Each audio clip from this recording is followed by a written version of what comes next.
Assalamualaikum warahmatullahi wabarakatuh. Perkenalkan, nama saya Awal Priyanto. Di sini saya bertugas sebagai CFO dengan Jobdesk membuat laporan keuangan untuk produksi atau penjualan barang dan jasa. Kebetulan saya di sini satu kelompok dengan Mahdatul Jannah dan Dea Afrida Saskia Putri. Sebelum itu saya ingin menjelaskan apa itu laporan keuangan. Secara sederhana, laporan keuangan itu adalah sebuah catatan dalam sebuah perusahaan dalam satu periode tertentu yang menggambarkan situasi kinerja perusahaan tersebut. Di dalam laporan keuangan sendiri terdapat berbagai macam jenis. Yang pertama itu ada laporan laba rugi. Laporan laba rugi itu adalah laporan untuk mengetahui bagaimana posisi keuangan laba dan rugi perusahaan. Lalu yang kedua ada laporan perubahan ekuitas. Laporan perubahan ekuitas atau perubahan modal itu adalah jenis laporan perubahan modal yang digunakan untuk melakukan pelaporan jika terdapat perubahan modal dalam perusahaan yang terjadi pada periode tertentu. Lalu masih ada laporan neraca dan juga laporan perubahan ekuitas.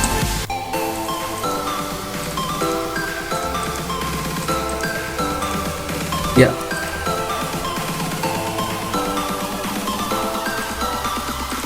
Di sini saya akan menjelaskan bagaimana membuat sebuah laporan laba rugi dan juga laporan perubahan modal. Kebetulan produk saya adalah makaroni kriuk jador yang beralamat di Desa Karanggambas, RT 1 RW 3, Kecamatan Padamara, Purbalingga. Di dalam laporan laba rugi terdapat dua komponen. Yang pertama itu adalah penjualan atau pendapatan, dan yang kedua adalah biaya. Contoh satu studi kasus adalah di tanggal 21 bulan 6 2023, Makaroni Kriuk Jador melakukan penjualan sebesar Rp195.000. Ini untuk penjualan makaroni. Lalu di tanggal itu juga terdapat berbagai biaya. Yang pertama adalah biaya bahan baku yang mencakup makaroni dengan nominal 20.000, minyak goreng 25.000, AIDA 3.000, balado 6.000, keju 6.000, barbeque 6.000, asin 6.000, daun jeruk 5.000. Lalu ada jenis biaya packing. Yang pertama itu adalah pouch itu kemasan ya, pouch dengan nominal 15.000. Lalu ada biaya komunikasi. Kebetulan pada tanggal itu kita tidak mengeluarkan biaya komunikasi, diantaranya paket data dan pulsa prabayar, jadi kita kosongin. Lalu ada biaya langganan gas LPG 3 kg yang berharga 18.000. Lalu ada biaya transportasi. Biaya ini difungsikan untuk COD ya. Yang pertama ada bensin, lalu ada biaya servis motor atau ganti oli. Kemudian kita total biaya operasional, administrasi dan umum. Lalu selisih antara pendapatan bersih dan biaya operasional administrasi umum kita selisihkan, dan terhitunglah laba dari Makaroni Kriuk Jador di tanggal 21 sejumlah 70.000.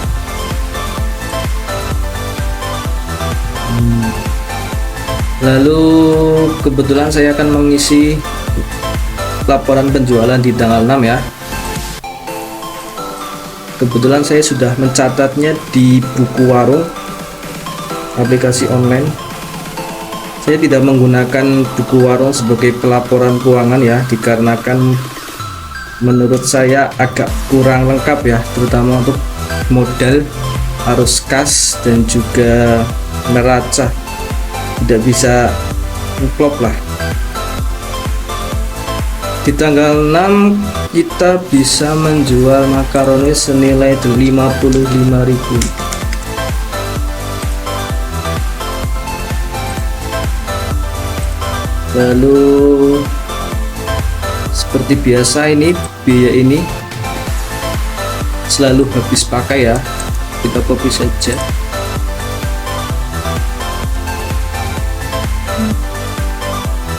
Lalu kita juga beli bensin ya untuk COD 15.000. Totalnya di tanggal 6 kita mempunyai labanya cuma 8.000, karena mungkin biaya operasionalnya agak lumayan gede ya dibandingkan dengan penjualannya. Lalu saya memberikan sebuah note. Yang pertama, laporan laba rugi di atas merupakan laporan harian berdasarkan penjualan yang sudah dilakukan. Jadi ini totalnya ada 1, 2, 3, 4, 5, 6, 7, 8, 9, 10. Ini merupakan laporan laba rugi per hari dari setiap penjualan yang dilakukan. Lalu laporan di atas sudah include 30 data.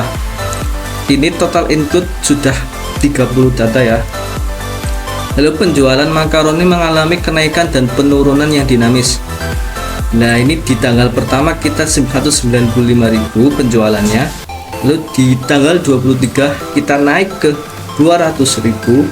Lalu di tanggal 24 kita turun ke 185.000. Namanya juga orang jualan, pasti ada pasang surutnya. Lalu pengeluaran per hari berbeda-beda menyesuaikan dengan stok bahan yang tersisa dari transaksi sebelumnya. Contohnya ini adalah di tanggal 23 ada 2 kolom, yaitu makaroni dan minyak goreng yang kosong. Dikarenakan ini stoknya masih ada, jadi kita tidak memasukkan lagi di biaya operasionalnya. Kita masih pakai yang sisa dari tanggal 21 ini. Lalu lanjut ke laporan kedua, ada perubahan modal. Ada modal awal senilai 150.000 dengan rincian per orang, yakni Mahdatul Janah 50.000, Dia Afrida Saskia Putri 50.000, Awal Prianto 50.000. Lalu ada laba bersih. Laba bersih ini dikarenakan supaya menghemat halaman, jadi saya menginputnya itu total dari 10 transaksi ini. Kita mempunyai laba senilai 437.000 yang nantinya akan menambah modal, dengan sekarang modal akhirnya adalah 587.000. Oke, lalu itu saja yang mungkin bisa saya sampaikan. Terima kasih. Wassalamualaikum warahmatullahi wabarakatuh.